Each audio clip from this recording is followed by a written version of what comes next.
Hey guys! Thank you for tuning in. I'm Tiffany from myPerfectCurl, and I would like to share what it means to be positive. I'll talk about the benefit of coaching and self-exploration and how I turned a devastating experience into a positive one. May 6, 2016. That was the best day of my life. I got to marry my best friend and publicly dedicate the rest of my life to loving and supporting another human being. After the wedding, we then headed to Hawaii to spend a week in paradise. And of course, we had the best time. Except for the dolphin excursion. I became super seasick, which never happens to me. Anyway, we get back home and back to normal. And a couple weeks later, lo and behold, I took a pregnancy test and I was pregnant. That whole seasick thing now makes sense. Like, for real, what are the odds of that?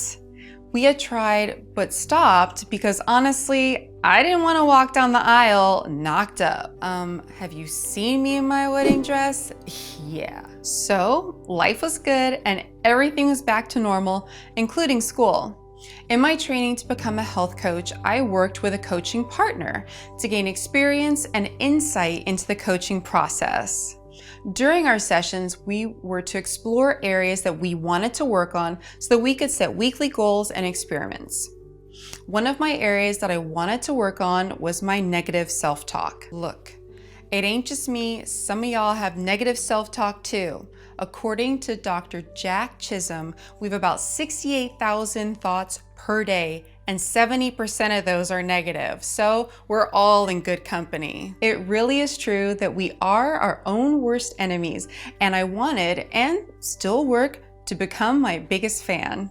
I explained this to my coach and we talked through when this happens.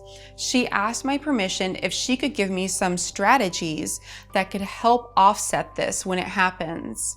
She suggested that I journal the good things that happened during the day, and I suggested that I have my husband help me with this so that we could not only talk about my good experiences, but he could also help keep me accountable for following through with the exercise. Me? Procrastinate? So for several weeks, my husband and I would talk about my day and I would tell him 3 good things that happened and what I learned that day. I did notice that by focusing on more positive things, I had less negative self-talk and things were actually going quite well. On July 31st, we were off camping for the holiday weekend. By then, I was 12 weeks pregnant, and I stayed at the campsite due to my tiredness. Y'all don't know a tired like pregnancy tired. I noticed that day that I had cramping, and it was coming in waves. I was worried that it was the beginning of a miscarriage. Martin assured me that my uterus was expanding, both of which were reasonable alternatives. Now that I think about it, he probably just said that to keep me from freaking out. Who here's ever seen me freak out? At about 4 a.m. on Monday morning, I woke up to strong cramps.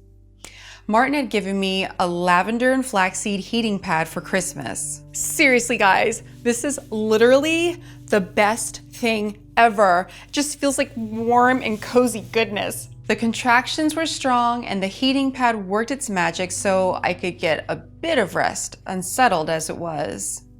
Later that morning, I wanted to go to the emergency room, but I thought I'd better call and see where to actually go since I still consider myself a newbie to Canada. There's a non-emergency helpline that I called, and I was able to not only talk to a nurse, but also to a doctor. Y'all don't know what you've been missing until you've lived in the US for 30 years and then moved to Canada. I'm just gonna leave it at that. The doctor told me where to go, but stated if it is a miscarriage, there's no point in going until I absolutely needed to, since there's nothing they can do to stop it anyway. The pain was quite strong, but nothing was happening that seemed urgent enough for the hospital. The evening came and the contractions, which were 5 minutes apart, had not stopped at all. Only subsided a little with the help of Tylenol. I was afraid that I would lose another night's sleep, so I went to the emergency room to see what was happening and try to get something stronger for the pain. I insisted that Martin stay home so he could at least sleep since he had an interview the next day. After being there for about 4 hours, they took an ultrasound and confirmed my fear.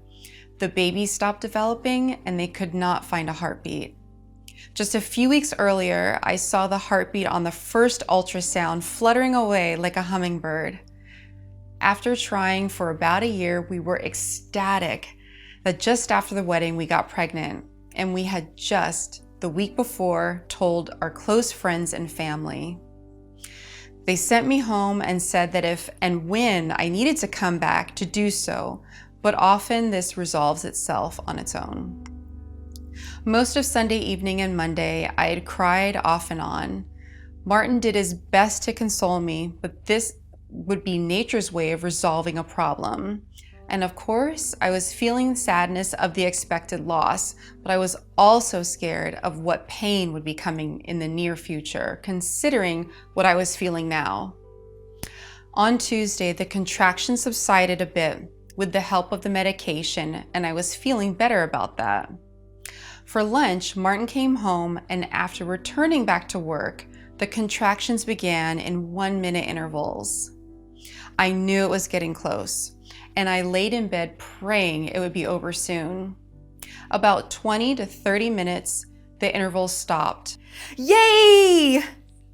Only to allow for one long, agonizing contraction that did not end. Oh, well, that sucks. I could not keep still or quiet as the pain was unbearable, and I finally texted Martin. I knew I needed to go to the emergency room, and I would have gone alone, but I literally could not see or walk straight. He was home in less than 10 minutes. I have no recollection of talking to or even looking at him. I just remember my inability to do anything to distract myself from the pain. To make a long story short, we took a cab to the hospital, and within 20 minutes, they had an IV in to give me medication for the pain. I'm just saying the emergency room wait from entering the door to into a bed with an IV in my arm was 20 minutes. Think about that. We were there at about 4 p.m. and by the time I had the DNC, it was about 1:30 a.m. Martin stayed overnight with me in the hospital bed, and yes, missed his interview. Wednesday morning, they released me to go home as it looked as though everything went fine and I wasn't in any more pain. That evening, we were having dinner, and I said to him that I wanted to tell him 3 good things that went well with this experience. I needed more than anything to frame this in a positive way because I was understandably devastated. I told him I was so glad this happened after we came back from camping. I couldn't imagine this happening while we were 4 hours away from home. I also glad this happened now and not at 5 months or even later. Most of all, I was so glad Martin was there. He was really there for me just a few months after saying our vows we were tested. I said this, yet I didn't understand what I was saying until I spoke to my dad the next day. In coaching, we call it an aha moment, which is a vivid new understanding of a situation or belief. I wanted to explain these 3 things to him so that he knew I was processing this in a healthy manner, so that when I said I was okay, he would believe me. I relayed this story, and when I heard myself telling him Martin never left my side, that's when it clicked. I realized, oh my God, he never literally left my side.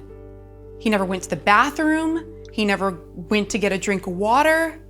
Not for 1 second was he not there, making sure I was okay.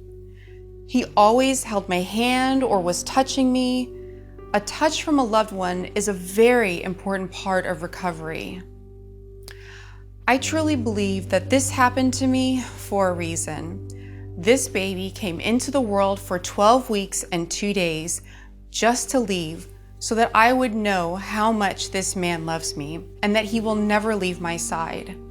That is so powerful and beautiful.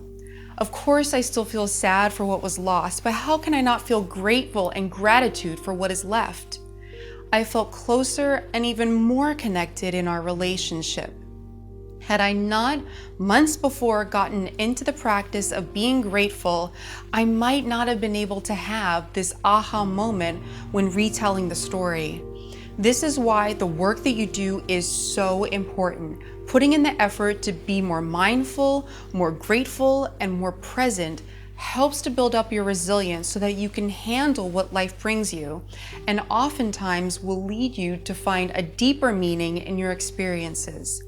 Being positive does not mean you're pretending that things don't suck or ignoring your feelings when you're sad or angry. I fully embrace my feelings, but maybe I need to filter them so that not everyone else around me needs to experience them as well.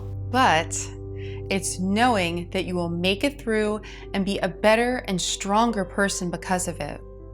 Well, I hope this was helpful to you, and if you liked the video, let me know. Like, share, and subscribe to my YouTube channel. Also, leave a comment below and tell me 3 positive things about your day. Peace!